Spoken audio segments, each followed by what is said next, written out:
Hey guys! Welcome back to my YouTube channel. I'm Goldie G and I make videos about art. So don't forget to hit that red subscribe button below and the notification bell so you'll be the first to know if may bago tayong upload.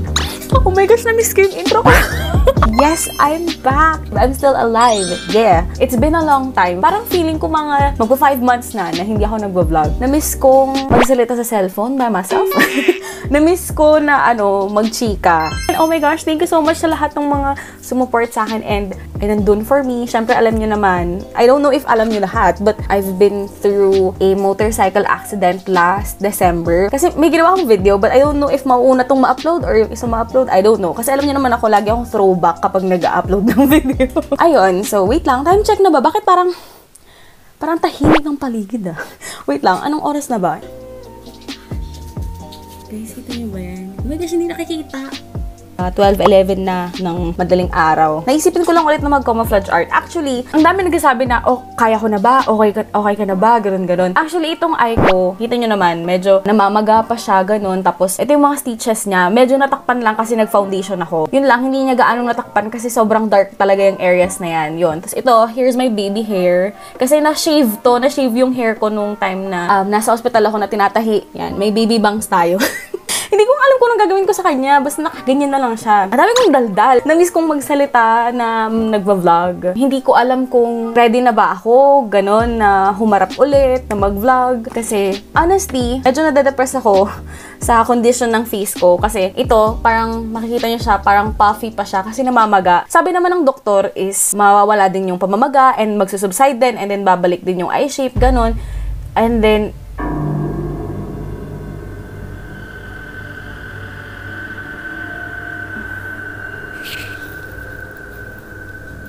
what happened? Nothing yun. Ba't namatay?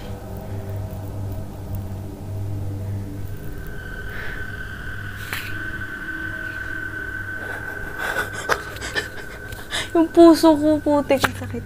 Natakot na naman ako ng mga ito. Guys, alam nyo ba, after ng na-aksidente, hindi ko alam kung anong nangyari sa akin. Bakit ang dami ko nakikita? I don't know if may connection kasi nasabi ko sa friend ko and then sabi niya, mas nagiging active daw yung third eye kapag parang napunta ka sa life and death situation, kagaya nung nangyari sa akin. Pero yun lang, parang mas naging active siya nung after ng aksidente. Kaya hindi ko na lang tinatakot yung sarili ko kasi kapag tatakutin ko pa yung sarili ko, hindi naman ako matatakutin, pero mas lalo akong fuck.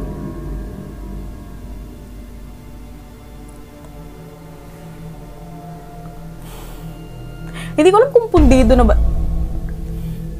Oh my gosh. I don't know. Ayoko na lang pansinin. Wag na lang nating pansinin. Hindi naman siguro yan pundido kasi kabibili ko lang. Kabibili ko lang yan. Hindi na nating isipin. Mag-continue na lang tayo. So yun, gusto ko mag-camouflage art ngayon. And yun nga, yesterday, nag-camouflage art ako for Careline. Kaya naisip ko, ito na lang Skin Hero set ng Careline. Ayun. Kasi ang ganda ng packaging niya, diba? Like, colorful. Ito na lang yung gagamitin ko. Parang alam niyo yung ginawa ko dito. Ayan. Ginawa ko dyan. Yan. Actually, isa kasi ito sa favorite ko na skincare. O, tignan nyo. 12:02 AM. Kaya siguro tayo, minumulto ngayon kasi nambubulabog tayo ng madaling araw. Ito kasi, favorite ko to kasi napakadaming ingredients na ang gaganda. Meron siyang AHA, BHA, PHA.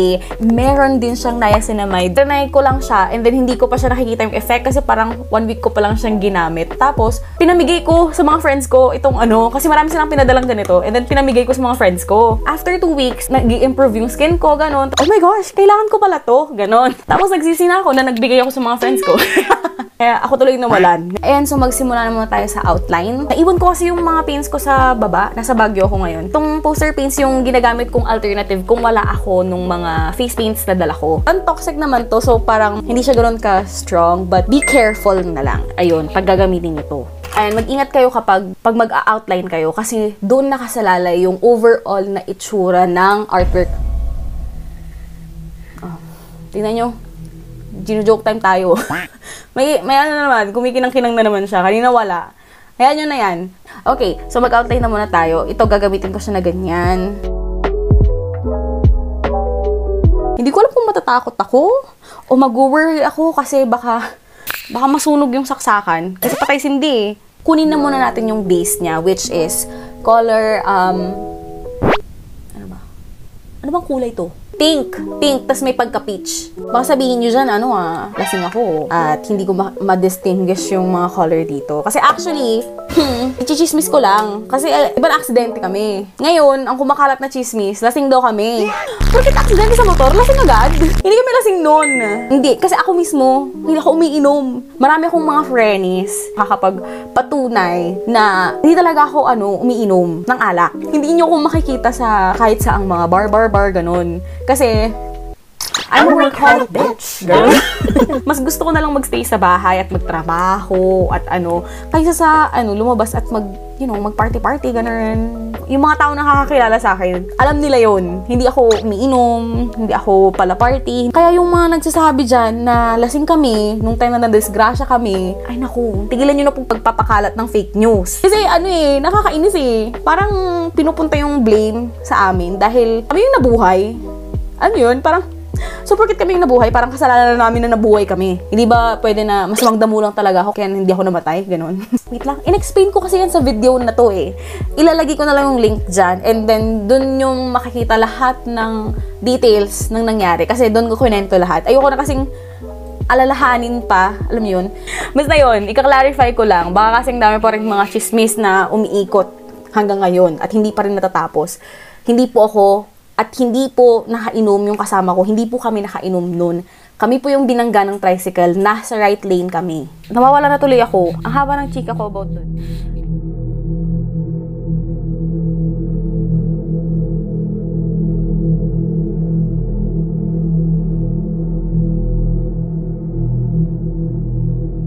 Tapos na tayo dito. Tignan nyo. Umiilaw na naman. Parang iilaw, tas hindi. Kanina pa siya nagpapapansin. Pero sa akin mas maganda na parang ganyan. Yung kahit meron mga may mga ginagawa sila. Hindi ko na lang pinapansin para hindi sila mas lalong magpapansin, ganyan. Yung mga ganyan. Mas lalo kasi silang magpapansin eh. Kung sakaling mas papansinin mo. Papansinin mo.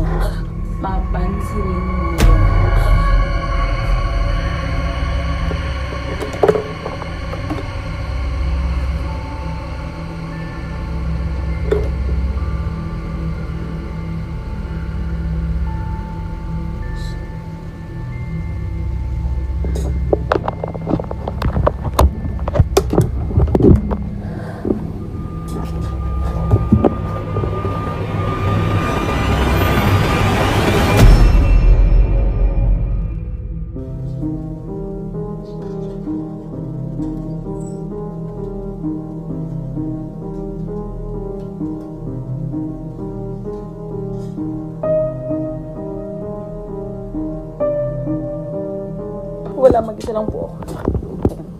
Wala po akong kasama.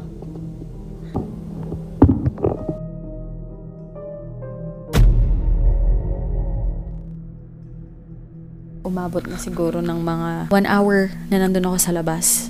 Kasi hindi muna ako pumasok dito sa kwarto. So yun, inantay ko na lang muna. Tapos parang pinakalma ko lang yung sarili ko. Actually, nandito na ako ngayon sa kwarto. Dito na ako sa kama. Hindi ko na muna itinuloy na mag-vlog kasi wala na akong lakas ng loob na mag-vlog ulit. Kasi natatakot ako na baka may makunan ulit ako or baka may mangyari ulit, ganun. Actually, yun nga, kagaya ng sinabi ko kanina, marami na talagang nangyayari na mga ganito. Ilang beses na, actually, maraming beses na talaga. Pero hindi lang nakukuha sa camera. Ito lang yung time na nakuha talaga sa camera. Na sabi ko rin sa mga friends ko na may mga ganito akong experiences after nung aksidente. 'Di ba? Kagagaling ko ng ospital. Pagkalabas ko kasi ng ospital is nagka-COVID ako. So, nung nagka-COVID ako, syempre kailangan ko ma-isolate. So, nandito ako sa apartment ko nagstay. So, mag-isa lang ako dito sa apartment nun.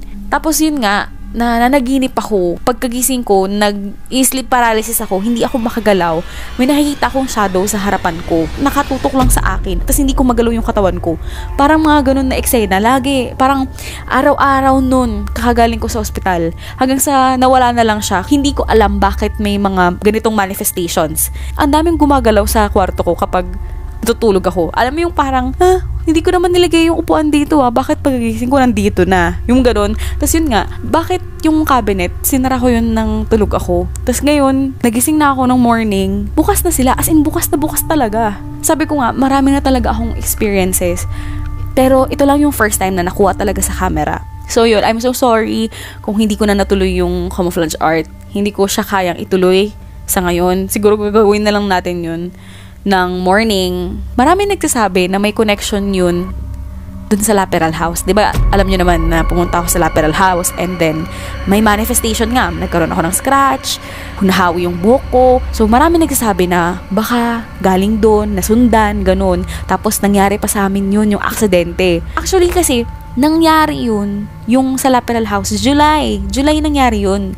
So, ako, hindi ko naiisip yung connection doon sa Laperal House na nangyari sa amin. Marami ang nagsasabi, maraming nagko-comment, nakikita ko na, ala, baka galing yan sa Laperal House, baka namalas ka na dahil sa Laperal House, or baka nasundan ka ng multo sa Laperal House. Ganon, marami nagsasabi. Pero ako, syempre hindi naman ako expert, hindi ko masasabi kung oo o hindi. Pero para sa akin sa ngayon hindi ko maisip na may connection siya. Kasi July pa nangyari yun. Yung aksidente December, 'di ba? Ang layo ng months, July, August, September, October, November, December, 5 months.